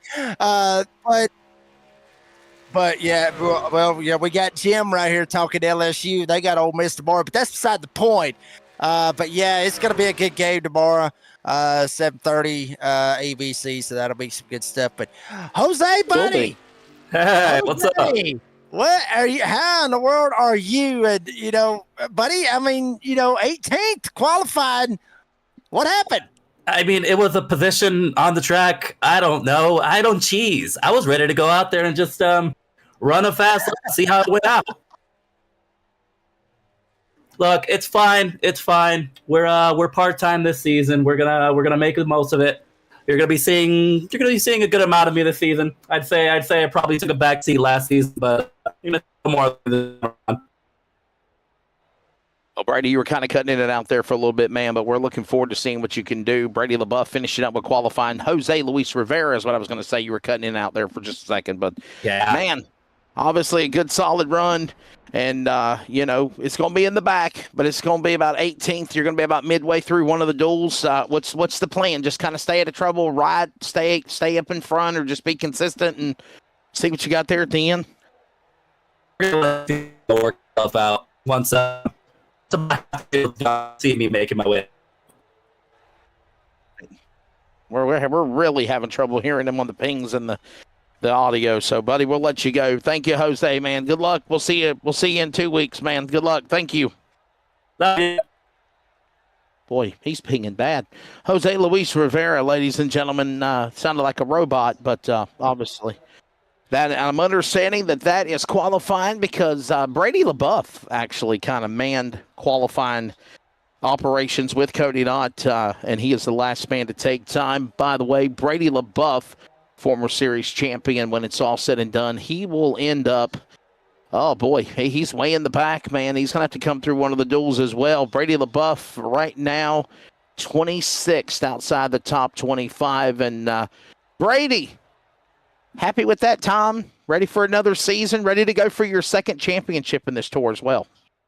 I just put a time down just because I was kind of bored there, Wesley. For everybody to go. I'm going to miss next week. I'm going to miss the duels anyway, so I won't be here next Friday. But I'll be here for week 1, so I'll just start in the back and work my way up to the front there and use some strategy. Well, I mean, Brady, obviously, with the Friday night series, with season 11, I mean, you coming into, Daytona, you just kind of just out there just going to throw down a lap and everything else. But, I mean, I'm probably going to open a big old can of worms here, but I'm just going to go ahead and I'm just going to ask it. A lot of these guys has been talking about that they didn't like the cheesing. They kept talking about, the 2-lap deal and everything else. A lot of them was thinking 1. I was even saying something about 1. But, to those of the guys that were talking about the cheesing on the lap to try to get the fastest lap, what would your response be to that? We never really had a rule against it. What I typically do is do 1-lap qualifying at the super speedways, just because you don't have to worry about it. You're kind of in that position where you have to go. You're forced to go, that is, just because that's 1 lap. So Cody and I were debating that and talking about it. But once we let the first person do it, we kind of had to let everybody do it.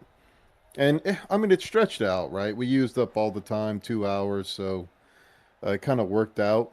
But I would say if we were to have more people than what we had tonight, we're pretty much just going to make it a 1-lap deal at super speedways. I mean, that might be the way to go, right? I mean, you see NASCAR do it, right, Brady? I mean, but you got to come out. You got to get a dead lap, and then you get 1 lap, and that's it. I mean, that's basically all it is. It just cuts off the dead into 2.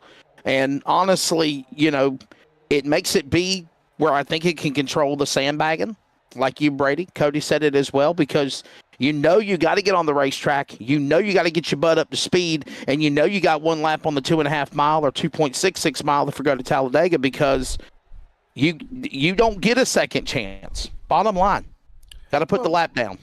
I think it just keeps everybody honest, and I actually think 1-lap qualifying makes it more competitive because, like I said, you have to go. And it's all about, who can turn the fastest lap. And so that's what I like about 1-lap qualifying. I know the whole group across the board doesn't like it, but they'll get over it. So, Brady, this is Jim Cunningham in production. I turned my mic on just for this. I wanted to say that being from Louisiana, I had to correct him on the pronunciation of Houma, He knows. I butchered it for years. He knows. On Houma, Louisiana. And so then I find out that you're living in Tuscaloosa, Alabama. So I got to ask the question, man. Is it Tigers or is it Crimson Tide? No, we scream "Go Tigers" around here. That's what I'm talking. That's what I'm talking about. All right, I gotta. You're gonna be a good man to work for. I can already tell.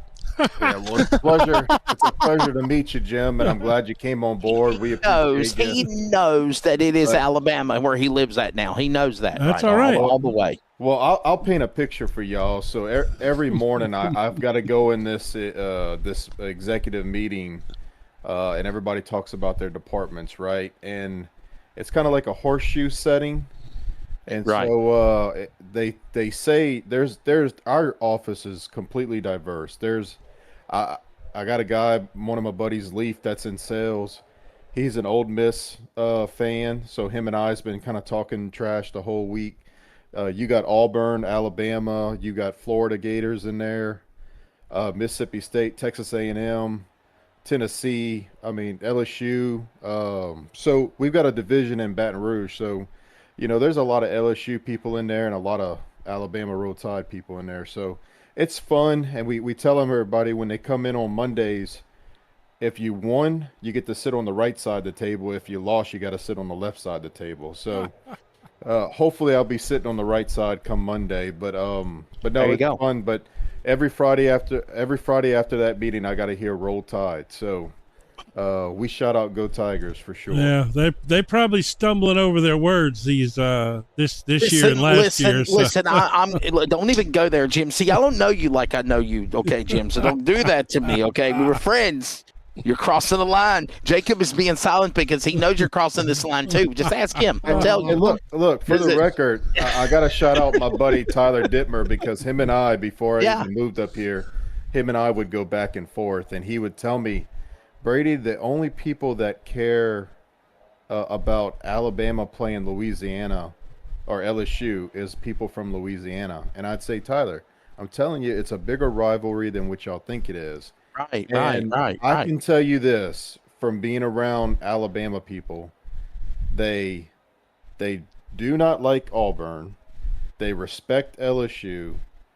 And we hate Tennessee. Yeah, yes. But they say no. They say other words. I hate Tennessee more than I do Auburn. Yeah, but I just can't stand Auburn one time out of the year. At least they're in the same state. And if you're a true LSU fan that goes back, Alabama, the only reason Alabama really ever became a huge rival for us was because Nick Saban went there after he left the Dolphins.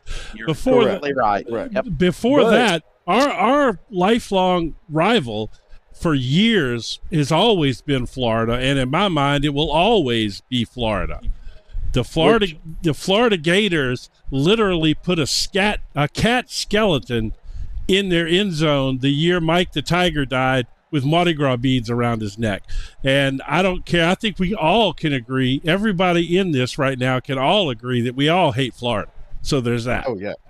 Well, see, that was the big debate this week whenever they come out with the permanent opponents. I was like, why would you put Texas A&M there? Florida's more of a permanent opponent for us than A&M. And then the Alabama people were mad because they got I can't remember who y'all got. Auburn, Tennessee, and somebody else. Maybe Mississippi State or something like that. And they were like, we want LSU. So there was a big debate about that whole permanent opponent thing that came out this week. Well, the good thing about the LSU Alabama, they have a NASRA football show. You know that, guys. We need to just have one day a play when the playoffs start. We need to have a NASRA. I mean, we'll put Pat McAfee to shame. Okay, that'd be awesome. You just need to have a NASRA football show and just talk football and talk smack and talk trash and just. My wife is a graduate of A&M. So you can imagine how that heats up at the end of the year. Oh, for sure. I bet. I don't have any skin in this game. I'm a Stanford Cardinals fan. Yeah, you're just happy that you're in the Big Ten, right? Is it the Big Ten or the Pac-10? What is it called? The Pac-12? I lost count. They haven't even been good since It's the Christian Pac. McCaffrey. It's the Pac-2. Pac-6. Yeah. Yeah, exactly. Yeah, there it is, Pac-2. Whatever the hell happened, it's something. Oh, that was fun. Well, let's get back to the subject of hand, that's qualifying at Daytona. So, guys, Brady, always a great time talking to you, sir. And obviously, Jacob, you got anything for the bosses? I know you've been silent, but I know you're taking it all in, I guess is a nice way of saying it, right? Just taking it all in. Trash talking. I'm just sitting here wishing that I would have been recording for Behind the Mic the whole time, but I never did. I never hit the record button on it. But I mean, Brady and Cody, I mean, what's the outlook for season 11? Because this obviously, you've talked about it before, Cody has as well, that this is the premier series in NASRA because it's been going on for so long. This is what started it. So what's the outlook for season 11? What are we expecting to see for everybody at home this listed?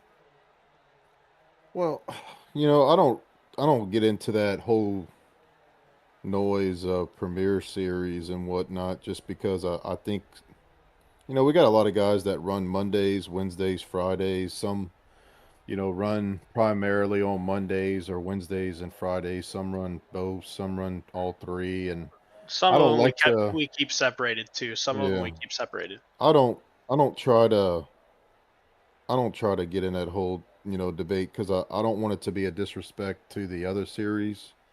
Sure. I think they're all unique in their own mind. The way Mondays is compared to Fridays, because we try to do different things. Like, we experimented with the whole head-to-head kind of battle on Mondays, and I thought it was fantastic. And we're going to be bringing that to Fridays this season to give them a shot at it. So I think the core count's going to be there. I mean, you're always going to see that, in speed weeks, and then you'll get a couple of fillers here in the first couple of weeks, and then, it'll average out. But I think what's great about this series in particular, like you said, is, it's going on for, season 11. We've been doing this for, we used to do 15 races in a season, and if we would have done that, we'd probably be on season 27, But we've stretched it out to 25 weeks to do 2 seasons in a year. So this thing's been going on since 2019. And here we are about to go into 2026 with, by the time this season ends. So, I think it's just a great accomplishment, what Cody and I has been able to do. And I'm not trying to be arrogant or whatnot, but, nobody's really put their heart and soul into this more than Cody and I. And he deserves just as much credit as I do, especially bringing the broadcast team together and everything he does behind the scenes that a lot of people don't even know. And, Cody and I has become really good friends over the years. And we talk every day.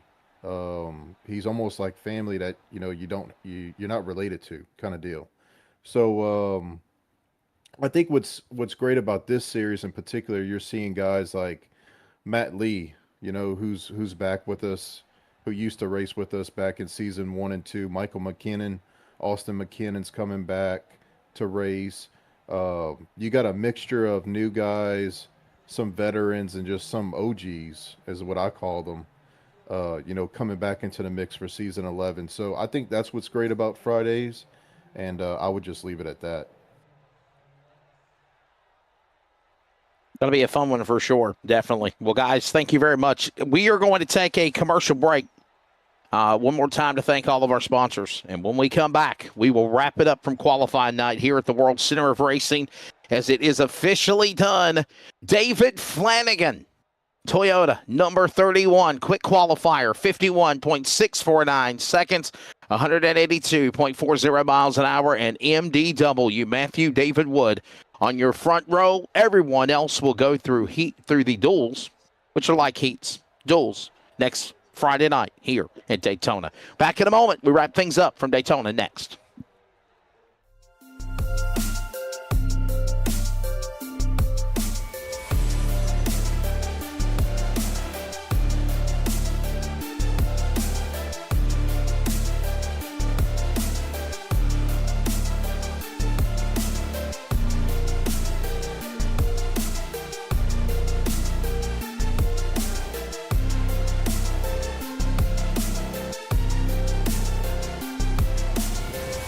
I'll get y'all paid up Monday.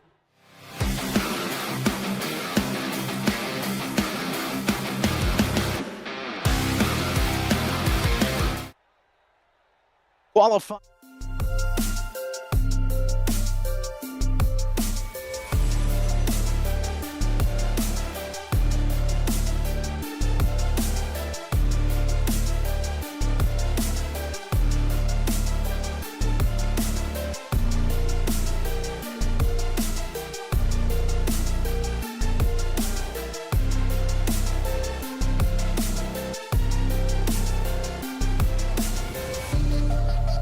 Can of worms or what?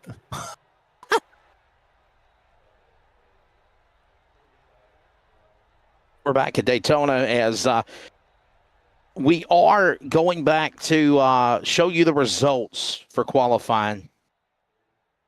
And let's go back and look at the qualifying results. I think it's going to be posted is what they were telling us. So, well, I've got some weather about to hit here. And Jacob, man, your final take of qualifying, and obviously what we got, Flanagan, MDW, front row. Everyone else will go through the duels and getting ready for a fun time here. Yeah, I mean, it's going to be a pretty wild one, obviously, when we get it rocked and rolled and get it going, obviously, for the duels next week. And then we got the big one here in 2 weeks. But, I mean, Flanagan and Wood, I mean, you know, that's going to be a cool one right there. They're going to be on the front row. Data Shepherd, good to see him back. He'll be rolling off from P3, starting right there at the front in the duels. You see the lineup, the final official lineup across the screen, but it's certainly going to be a good one when we get to the duels, and then obviously the big one here in 2 weeks. So ready to kick off season 11, Wesley. Well, ladies and gentlemen, that's going to do it for tonight. I want to say thank you to Jim Cunningham, all the people that are behind what they do. Obviously, Dean Hopton left some pretty big shoes to fill, but he had the help of Jim Cunningham learning, teaching him, and doing what he's doing. And, man, I'll tell you what, I think we're in for a fun season. Jacob Reeves, always fun being able to work with you, and a great time for qualifying. Cody Knott keeping everything in line as well. And, boy, we're going to have a fun time here. Duels next week, 2 weeks. The qualifying, the duels for tonight and next week will lead up to the big race, 250 miles, the C.O.P.S 250.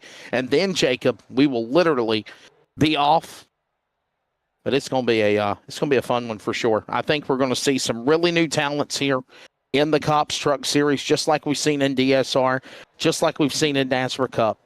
I think we're going to definitely look forward to seeing new winners, new competition, and I think we're probably going to have one of the most exciting seasons. Even though it's going into the second decade, season 11, I think we're going to see some history making here this year for sure, buddy. Take us home. You're the lead anchor. I enjoyed covering qualifying for you tonight, but I'll see you Monday, my friend. Always a pleasure, Jacob.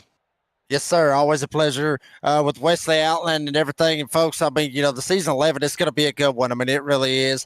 You know, is Jeff Merck going to be able to get back on track and get his second championship here on the Friday night series? Or is it going to be a guy like maybe Joshua Rodriguez who could try to do something, be consistent, get it done? Kermit the Frog, Luke Smith, see what happens. I mean, we still got a long way to go. April, long way off for that season finale. Or could it be the weatherman, MDW, Matthew David Wood, come so damn close so many times trying to win the championship? Could he get it done here for season 11?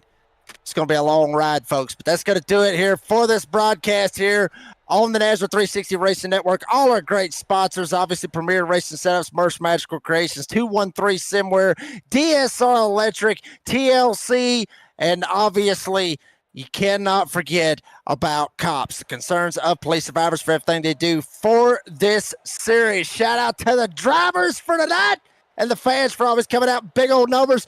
Brady the Buff, Cody Knott, for always allowing us to be ourselves, entertain you, the fans, on a beautiful Friday night from virtual Daytona.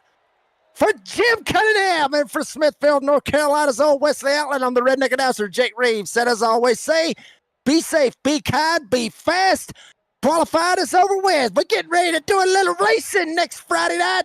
Duels coming at you 1 week from the night, live, 9 p.m. Eastern Time, only on the NASRA 360 Racing Network. Good evening, folks. We'll see you there.